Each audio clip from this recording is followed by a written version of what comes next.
Last year, President Asif Ali Zardari inaugurated Nadra's Special Person Special Card scheme. The scheme promised 2% job quota to physically challenged people. It also gave them access to the Baitul Mal Special Fund and entitled them to 50% travel discount on public transport. Yet, these people maintain that they are not getting any of these benefits.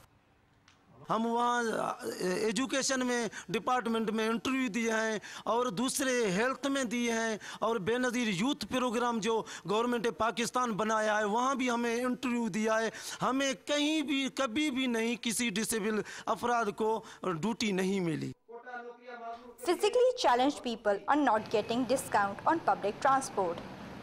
जब भी हम आ रहे थे इस्लामाबाद में ये हमें तकलीफ दी थी। जब रोड़ी जंक्शन स्टेशन मास्टर के पास गए उसको हमें ये स्पेशल कार्ड दिखाया और उसको यही कहा कि हज़रत जी ये पाकिस्तान गवर्नमेंट वालों ने ये हमारे लिए 50% कार्ड बनाए हैं और आप 50% हमें टिकट काट लो। उसने जवाब दिया। जब ट्रांसपोर्ट वालों को दिखाते हैं वो कहते हैं नहीं भाई हमारे पास जगह नहीं है, आप उतर जाओ।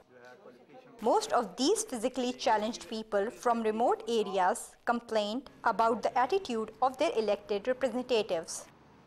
इलेक्शन दौरान हमारे पास आते थे, बड़े बड़े वायदे करते थे, नौकरियां दिलाएंगे, माजूरों की फलाह बहबूद के लिए काम करेंगे, आपको माजूरों के सेंटर के लिए प्रोजेक्ट देंगे। जब ये मिनिस्टर बन गए तो ये जालिम लोग मिलने के लिए माजूर अफराद के साथ रवैया दुरुस्त नहीं, मिलने के लिए तैयार नहीं होते।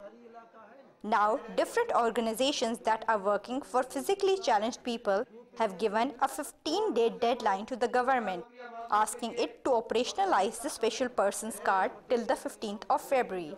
Nausheen Yusuf, Dawn News, Islamabad.